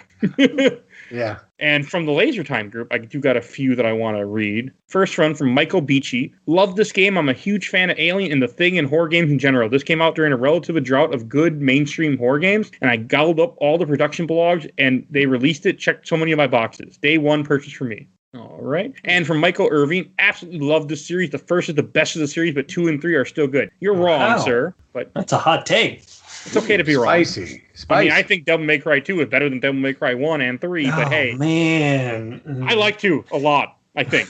We'll see. I know it's a hot take that I say partly to irritate people, partly I did enjoy 2 a lot. That sounds like young Mike thinking. No, it's not. I actually played it right before this podcast. And I played 1, 2, and 3, and I really enjoyed 2 a lot more than 1. Maybe not more than 3, but I really enjoyed 2.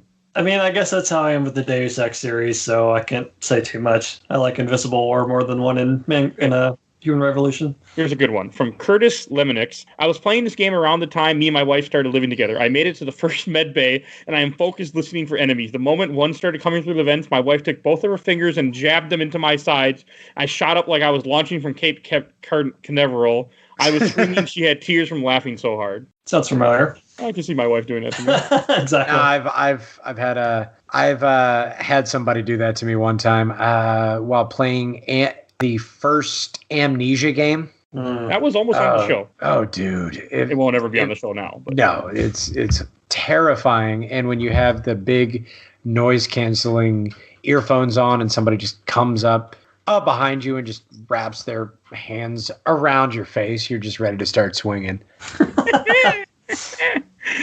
Yeah, it was almost on the show back when my other 2 co-hosts, we were talking about doing it multiple times, but now that they're not on the show, there's no way me and Mike are playing. It doesn't take that long to finish, as long as you can really make yourself sit through it. But trying to make yourself sit through it is very pants-shittingly difficult. It is one of the most frightening games I think ever made, in the best way. Yeah, my co-host will not be on if I pick it. So I have it wrong, am I? I tried to play it. If you want a very similar experience, just play Gone Home. It was made on the same engine, and it has a very good story. It's good. Yeah, it's the exact same thing without the jump scares and a better story. Okay, I actually just bought Gone Home in a Fanatical bundle. It's a good mini someday. Oh yeah. I mean, you could finish it. You don't want to play it. I mean, you can finish it in like 2 hours. I mean, all right, I lied. Like a mini-sode on it. I didn't buy it. I looked at it and thought about it, but I did not buy it. Oh, just it goes on sale all the time. It's art, as that gift says from the Iron Giant. It's art. I meant to buy it. It was in a bundle, but I think I bought something else instead. Oh well, I'll grab it. Yeah. All right, it's on my list now. Is it a horror game too? Right, though, Gone Home? No.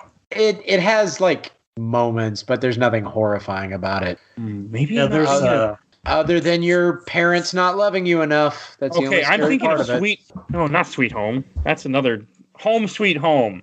That's a game I bought. That's a horror game. Oh no! It's very yeah, Mike, you don't want to play that. No, I can see the the title thing now. Nope.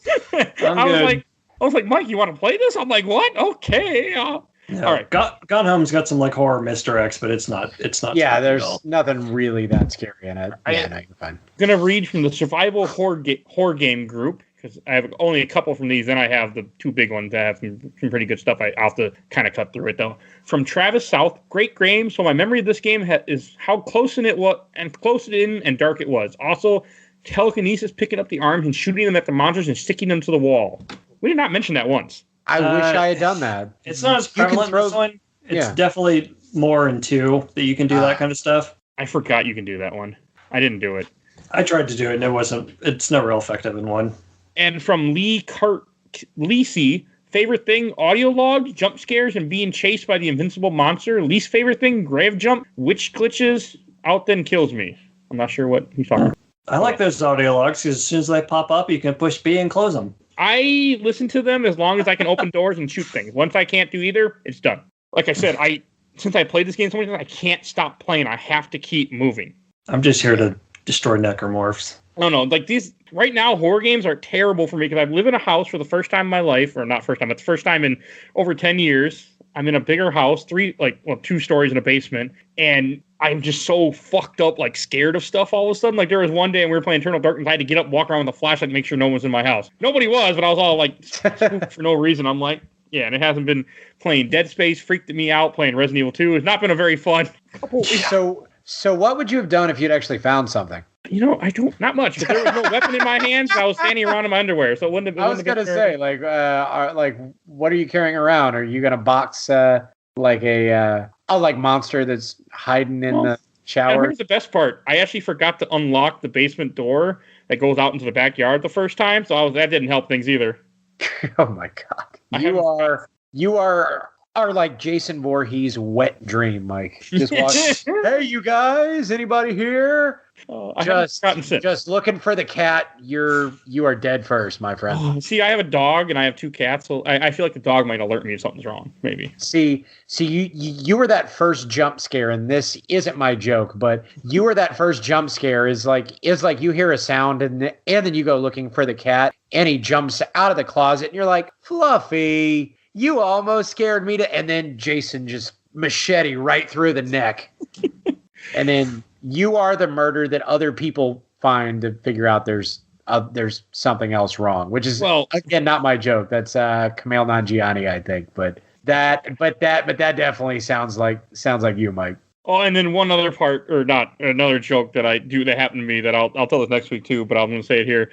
There was a couple nights ago where I couldn't fall asleep. I got home from work, I did stuff. I played Resident Evil. I'm going to play Resident Evil 2 for an hour remake before I go to bed. I play it, I get up, I walk the dog, I go to bed, and I'm like, I can't sleep. I couldn't lay on my side with my back facing the door. I was too paranoid. I'm like, I have to look at the door. I'm like, I know nothing's wrong. I'm like, what the hell are you worrying about, Mike? But nope, could not do it. Could not sleep either. It happens. Fucking RE2. All right, a couple more questions I need to get through this.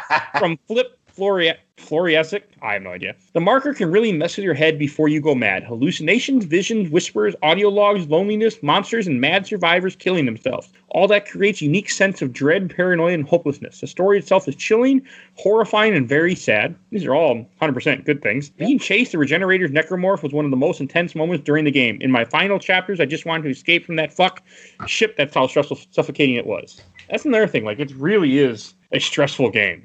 So. Yeah, it's tense.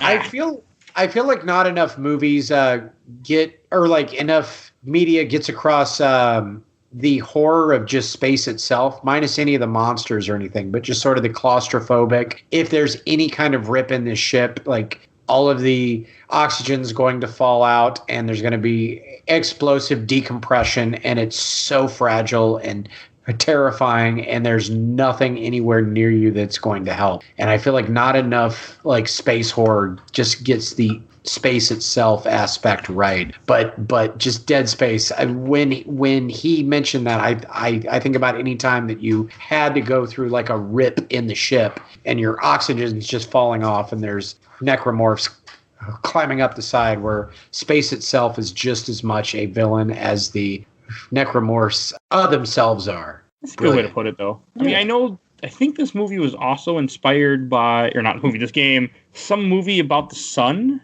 or maybe that came out later. Shit, I know what you're talking about. Sunshine or something. It has the guy that's like Scarecrow in it, if I remember correctly. Cillian Murphy? Solaris? Is that? No. No, it's not Solaris. Solaris is one that I know they have in the wiki, but no, it's some other movie that the horror is all based on the light, because you touch the light, you'll die and fry because it's the sun, and they're close to the sun. Oh, okay. Oh. Yeah, it's Sunshine. And does have Cillian Murphy in it. Brittany Murphy's and Chris Evans. I saw it once, but I don't remember much about it. Checking that out. If I remember right, it was good, and I don't like these type of movies, so nice. That's saying something, maybe. All right, I have a couple from the Dead Space group to read. From Ronnie Hosting. I remember I was 9 in 2008 when I asked for it, and actually got it shortly after it released. Who the hell bought it for you at 9 years old? Okay. Yeah, you were way too young to be playing that, dude. After seeing the trailer, and damn it, I got so scared, especially in the tram way right before you get your first station module, when you hear a brute roar in the distance. When I heard that, I knew I was in for a game full of creepiness and carnage, and I was so young at the time. Now I'm 21 and love all the games and everything that deals with Dead Space. The best game series ever, and nothing will ever top my most favorite and most played game ever. Wow. High praise. This one from Sean Smith. My favorite part is and will always be Chapter 2, Intensive Care. Partly because of the mini creepy moments, woman slitting her throat, the lady talking to a corpse, and of course the first infector and black slasher. Okay. Oh, yeah, we didn't talk about those guys. No, yeah. If you don't, like, there's one I forgot. There's certain enemies you find that look like an alien type thing, and they can breed the dead bodies that are in the room and launch more. Yeah, it makes them stronger, too. Yeah, it's happened to me a few times. And I'd forget they're there. As soon as I see them, I just murder them. Because I don't want to deal with them. From Alex Light, I love how much lore the story has, along with has gruesome over-the-top death sequences. From Eric Console, where's the Dead Space 4 remaster? Yeah, I'm wondering too. And Visceral shut down at some point? Visceral, I was just looking at it. They changed. Redwood shut down, because this game is made by EA Redwood Shores, which became Visceral. And Visceral went 2 years ago. Bummer. EA is not the best, I don't think. I don't think this. I know Dead Space 2 didn't make enough money either. It fell under what they expected. And they also made Dante's Inferno, which didn't do that good either. I have that. I've never played it. I haven't either. It's surprisingly playable, but I haven't touched it in about, 6-7 years. But I remember it's a very good, it's a very passable Devil May Cry kind of thing. Okay. Dante's Inferno, hack and slash God of War kind of thing. And a couple other from this group I want to read. From Riti Mario, I love the plasma cutter. You're 100% right. And Emmanuel Duran, I don't really like horror games that much, but Dead Space 1 elevates to the category of art. I'll go with it. And last section, I know we got a lot of questions. I apologize to those that don't like this section. But it was pretty good this time. I got more than I expected, though. From the Giant Bomb group, I got a ton of people that commented. And I was really surprised. But first one from Michael McCarthy. Played this game when it came out in 2008 and loved it. Played it again this year and it held up really well. One of the most horrifying things I've ever seen in any medium is when one of those tiny spider-type enemies rip your head off, burrow into your neck, and start controlling your body? What? I never saw that one. I never gotten killed by one of those, though. I guarantee there's a supercut of all the deaths of Isaac Clarke somewhere on YouTube. I mean, I'm not going to look for it, though. No, I'm good. Well, all those deaths really are just so beautiful. Yeah, I think the Tomb Raider reboot took a lot of inspiration from this game. Well, Resident Evil 4 has a lot of different death scenes, too. Yeah. Yeah, that's true. Again, everything does seem to be cribbed from either System Shock or Resident Evil 4, the more that I think about it. I've never played System Shock 2 for more than, 20 minutes. Have you played System Shock 1? No. Not for more than 20 minutes. Okay, System Shock 1 is basically if you can imagine trying to play one of the most remarkable shooters of all time on a graphing calculator. It looks just fine. It looks, like Doom, but controlling it is such a headache, but the process of it is incredibly fun. It hurts you because it loves you. And then 2 is just is like early BioShock in space is the way I would describe 2. But I tried to play it. before I did this podcast, and I just could not get into it at one time. Nah, it would be very hard if you hadn't played it, 10 or 15 years ago or whenever it came out. It was in talks to be on the show before, back with Stu and them, but I just... Oh, it is ugly as sin, too, so... Yeah, not the first one, the second one, though. The second one's not... Yeah, no. Yeah. But it's never going to happen. It's not going to happen with us, because I don't want to play it. Nah, fair enough. Life is too short to play games you don't want to play. Well, sure. That's kind of what this podcast is. I did just play RE2. I'm just about to finish RE2. Not today, but all right. A couple other ones to read. From Jackson May, I've always been a gigantic wuss when it came to scary video games. I had to return Resident Evil Code Veronica on the Dreamcast because it scared me too much. That game is fucking terrible. But Dead Space came along at the right time and had a cool enough setting that I forced myself through it. Yes, at times I absolutely thought about quitting because it was just too scary, but now I consider it and its sequel one of my favorite games ever. I really give it credit for helping me get over my fear of scary video games and movies. Since that brings up a comment I want to say about Code Veronica real fast, I actually sat down years ago and tried to go through Code Veronica, and I fucked up because I was playing without a guide. I used too much ammo, and I just had to completely quit the game, and I have never went back to it. This is like the third time we brought up this scenario. I think we're gonna have to play it at some point, Mike. Well, when we play it now, I'll have save states. It won't matter. True. The time, when I was playing it, I was playing on a 360, so I couldn't. I was emulating. I was using emulated the arcade version, but I didn't have save states, and I was really trying. But God, that game is fucking hard. Oh, I don't want to play it. It's gonna be the last RE we ever do. From Kane D. True horror game. The environment leads to the overall creepiness, and besides Resident Evil 7, which we haven't had a horror game this gen replicate that. And they are right. The environment of the game really is fucking freaky. Yeah, it's very, very alien.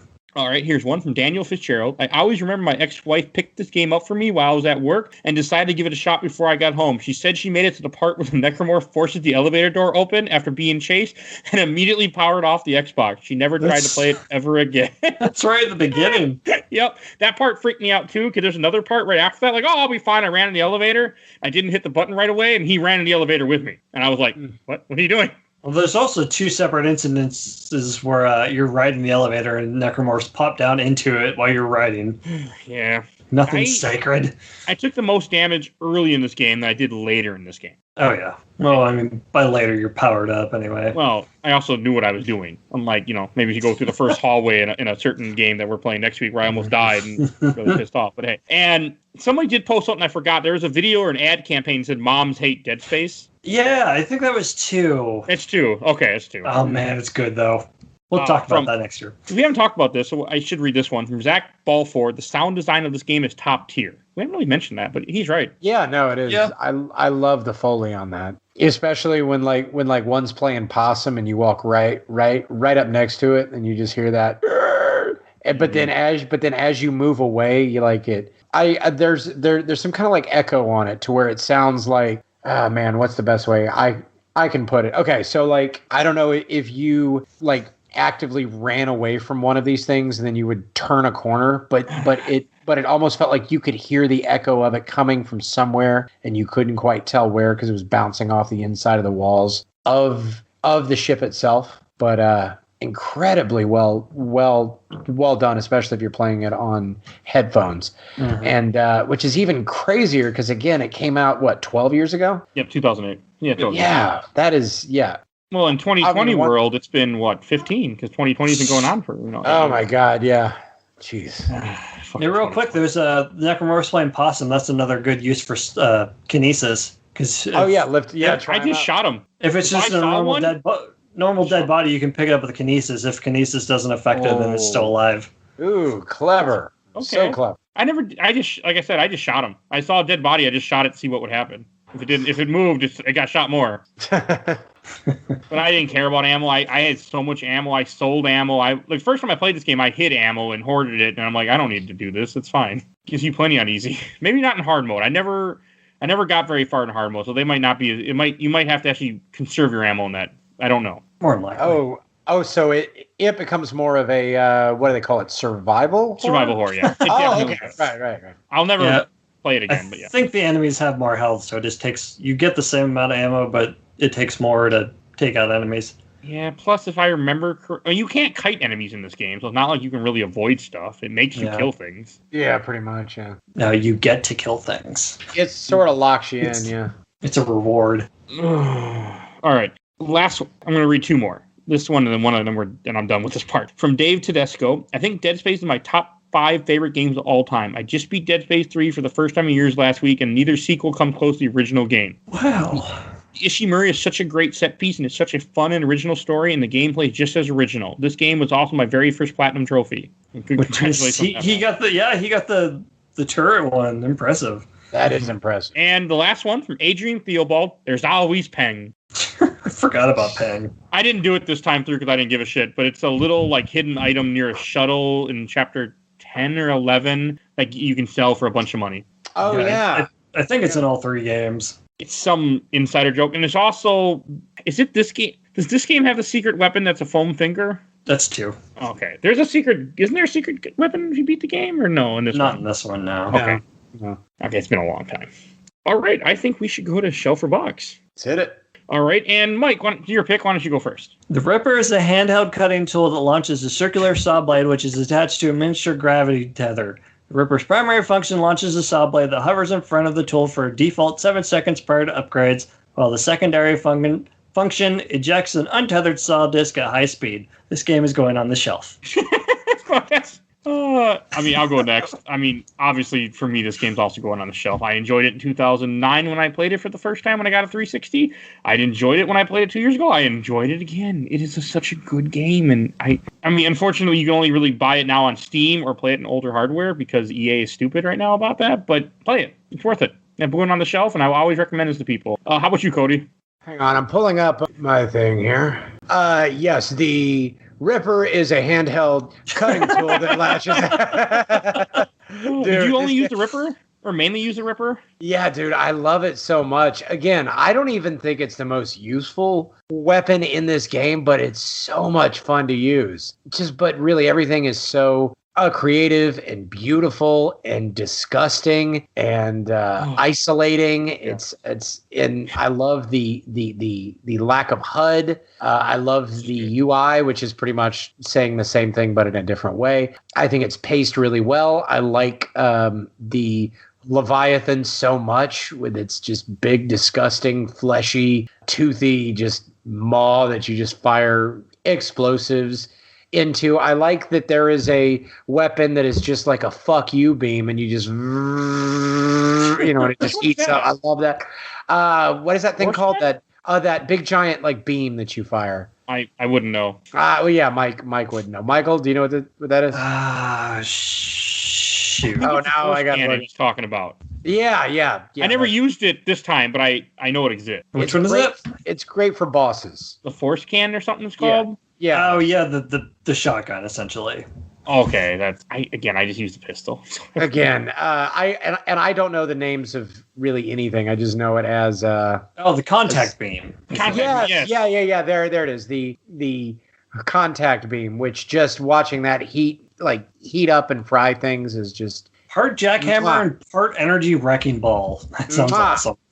Italian kiss, just love it. Setting stuff on fire with the flamethrower, which is great for those little shitty bug enemies. You just light them up. Just save your flamethrower just for those guys. I never use the flamethrower. It's really good just for those little shitty things. Just kind of spray it along the ground. Let them run into it. Fire takes care of the work. Switch back to your Ripper, and then you're good to go. Okay. But yeah, it's beautiful. Love this game all the way around, and unfortunately, it's going to be a box for me. What? No, dude, it's fucking shelf. Are you kidding me? Like, wait a second here. It's happened before. We've had people put stuff in the box when I didn't think they would. No, totally shelf. In fact, I'm probably going to play it again around Christmas once it slows down and I'm sitting at home. This feels like a total Christmas game for me, where it's like late at night and it's cold outside. I don't know why, but it feels like a good it's cold outside kind of game. And space is cold. Bingo. And just getting underneath some covers, turning off all of the lights in my old Texas Chainsaw Massacre house that I live in, and just letting my ranch too, right? Yeah, which is why this my house is literally 100 years old, and I'm on a ranch, and currently there's elk bugling outside, so it sounds like monsters. And we have all of these old sheds and barns and stuff around, and dude, it is creepy as shit. So it's if I ever visit Texas, I would hit you up, but I don't know if I could spend a night. You would not spend the night here, huh? I don't know, maybe because the place does look pretty damn cool. Because you live in a ranch, is it a rescue ranch or some kind of? Yep. Yeah, it's a rescue conservation ranch, and we have rhinos, giraffes, we don't have we have rhinos, giraffes, zebras, wildebeest just running free through here. Cool. Dude, it's so wild. Just wake up and there's water buffalo just standing right on the other side of my fence from the kitchen and just eating breakfast with the alligators or whatever. They're right here next to the house. So yeah, this is a one of a kind kind of thing, you know. You have a lot of cool posts, and I've seen things you post in your life. Yeah, thanks, man. Thank you. Grover's got to be growing up in a really cool environment. I'm telling you, my kiddo, like when he first went to daycare, he was doing the little kid things of like, I have 6 giraffes at my house, and his teachers were like, oh, that's funny. And then I went to pick him up, and they're like, he has 6. I'm like, oh no, we really do. Here's video of my 2-year-old at the time feeding carrots to our giraffes that literally live in the backyard. Awesome. Yeah, it's pretty damn cool. Oh, and I do got one more story I want to ask you, but first we should, as it wraps the show for Bob, Mike, why don't you introduce? Actually, I'll introduce what we're talking about because I guess it's kind of my pick, or it is my pick. We've always spoiled it anyway. Yeah, it's because plus I would have posted on Facebook already. I have by now at this point. But because I hate myself, we are actually playing the Resident Evil 2 remake to finish up Spooktober. I love it. Thanks. I know. I did love that game. I really did. I also finished it really quick, and I don't need to go back to it. But it was. I can't wait to finish it tomorrow, so I don't have to play it ever again. What? Mr. X is so disappointed in you, Mike. He's going to punch you right in the face. Man, having somebody stalk me, not my thing. Well, then just play Claire's campaign, and then you're fine. See, I asked people what campaign was easier. People call play with Leon. They're like, the shotgun's much easier than the grenade launcher, which I'm using infinite ammo anyways. It doesn't matter. When I found out he leaves a lot faster in Claire's campaign than he does in Leon's campaign, I was like, what the fuck? Hashtag Claire for life. Plus, she has the like acid launcher. The grenade launcher is actually pretty great. I don't know what people are talking about. Just setting those stupid plants on fire, dude. Claire is 100% the way to go. I just got to the labs today, right before we started recording. Well, there is some kind of a plant that shows up. I watched a speedrun of it. Oh, well, then you know. But yeah, but save your flame rounds for those plants. Trust me. Oh, I'm okay. The tank launcher does wonders for things I don't like. I know. I'm cheap, huge. Yeah. All right, and now that before we wrap up this episode, since we have Cody on, and because I'm a huge ass Taylor Swift fan, I've seen your video, but I didn't watch all of it, and I've been wanting to ask you. So you said you saw 2 private Taylor Swift shows, kind of? Yeah. Okay. Plus, I want to ask questions. So I've been waiting.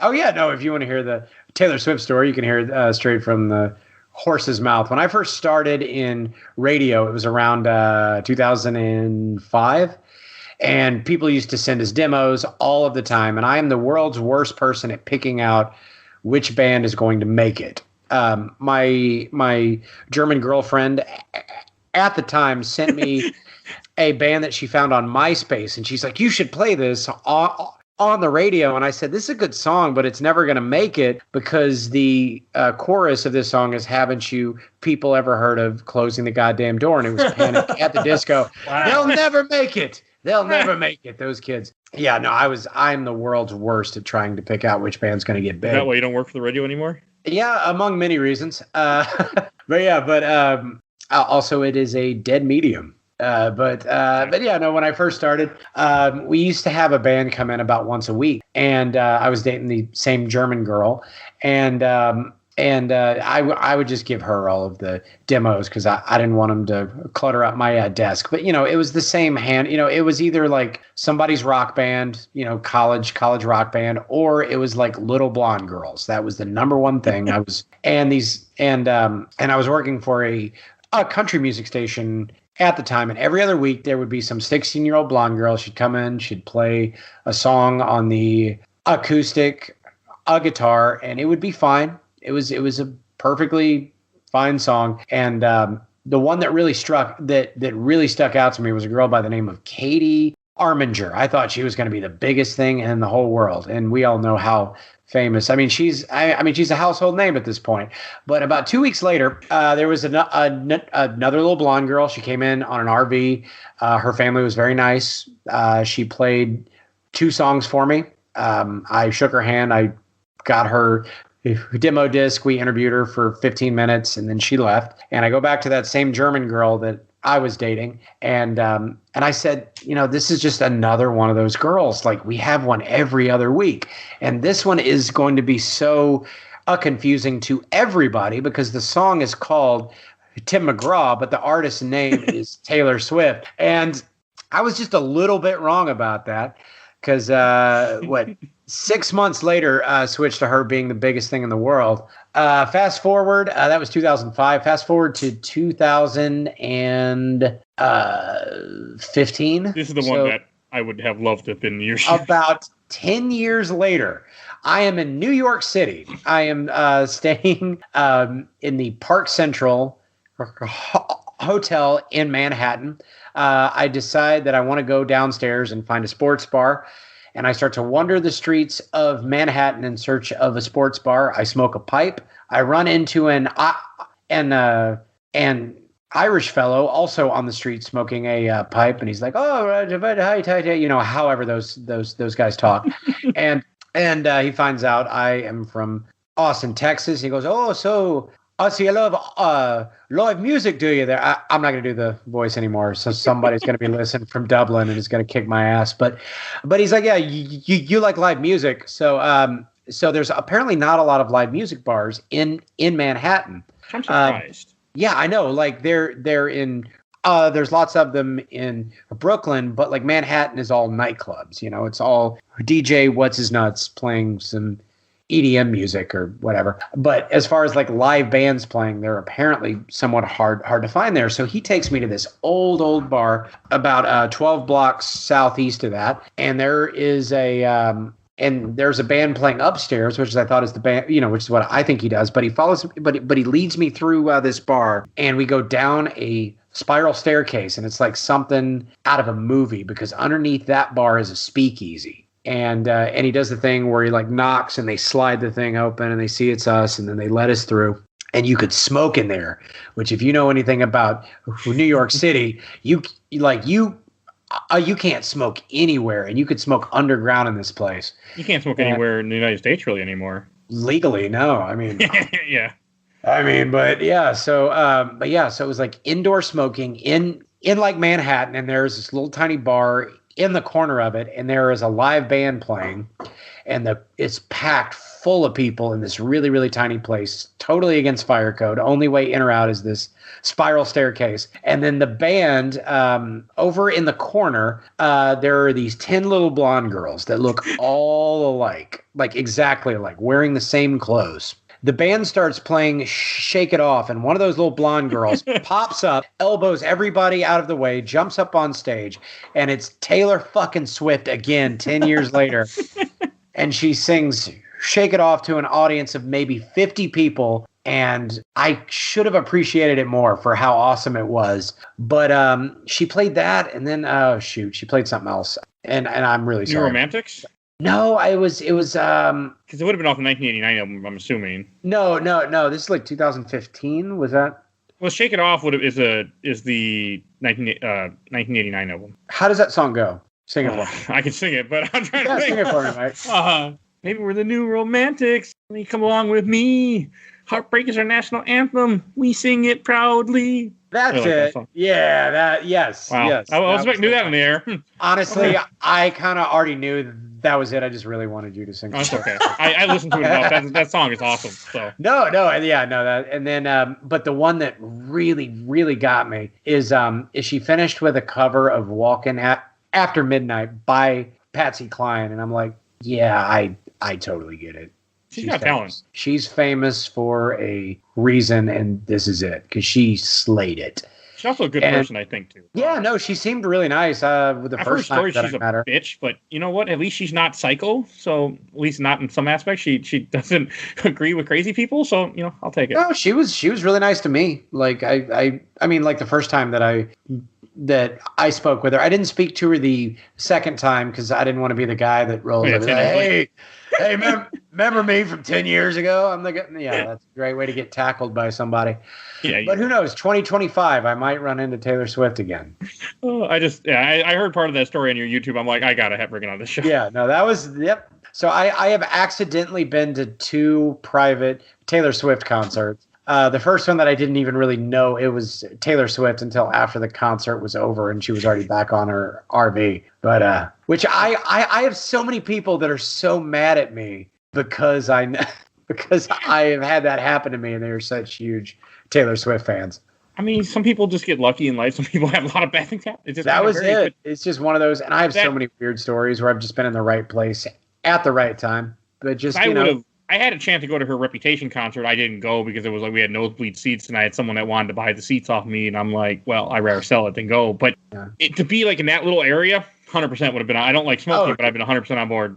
Oh yeah, dude, it would have been worth the smoke. Like it's one of those one of a kind of things. Like easily I don't know, top 50 most awesome things that has ever happened to me. I'm a big fan of her. I don't know why. Like I totally get it. I totally get it. Until I saw her live, I didn't get it, and then I saw her sing. I'm like, nope. She has earned every. And like, there's a documentary of her on Netflix at the time of this recording that really kind of talks about her. Like it really made me like her a lot more even. Oh, nice. Plus, she came out against certain public figures, and that made me happy too. So. Nice. Yeah, that made me get a lot more respect for her when she put a lot of stuff on the line to tell people her beliefs. That's what's up. And I love when people are like, oh, we're gonna break your CD. Okay, you break the CD you bought, buddy. You go ahead and break. Yeah, I mean, you paid money for it, so it don't matter. I always hate that thing. All right, this went on longer than I expected it to. Because we had to add the Taylor Swift part in because hey, not every day I get to talk to someone that met her twice. Met Taylor Swift twice. Well, you did meet her at least once. Like you were close to her the first time. Yeah, I was. Yeah, like she pushed us all out of the way to go and play a private show like for us. So I mean, that's pretty close. Like her because she stays away from stuff like that because people are psychopaths after her kind of thing. So. Oh yeah, no, I know there are just some fanatical Taylor Swift fan. Oh yeah, she has she doesn't do a lot of private appearances in general because of stuff like that. Well, and I think that's why she traveled with that posse of like 10 women that look just like her, because I think it's like when Hussein used to have the body doubles that would follow him around. You're like, you don't know which one it is. Yeah. I think old T Swift does the. Die there for a second. I know, right? I was like, he choked on air. Well, can I? No, I was like mid sneeze on that one. No, I think old T Swift kind of does the same thing there. You know. All right, I think I should wrap this up. Well, thank you again for listening to our Taylor Swift episode. Thank you guys. Our Taylor Swift show. I mean, I could do a whole bonus but nobody listened to it, so I won't do it. But I could really go on about. I don't know why. I just really got into her music. I got into her, and I just think she's super awesome. But that's neither here nor there.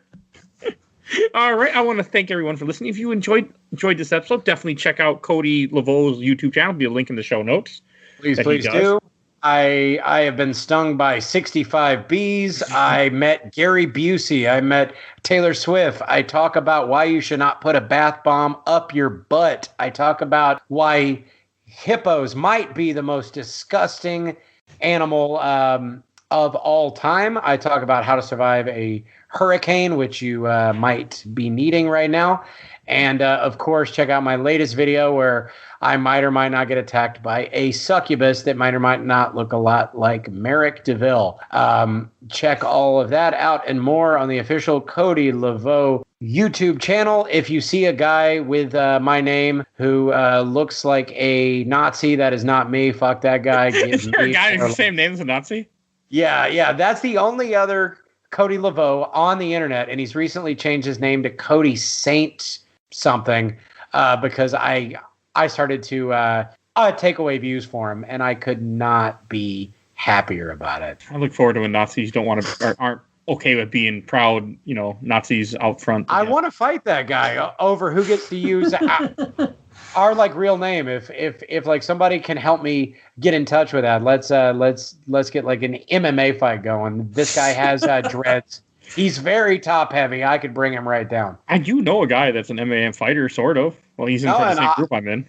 I used to fight MMA back in college. I am totally ready to scrap against some really shitty Nazi punk dude. I don't even know what this dude does. But yeah, if anybody knows that guy, let him know that I will fight him. Winner gets to keep the name. All right. If you enjoyed this episode, we do game episodes every week. We have done tons of spooky stuff this season. We did tons of spooky stuff last time.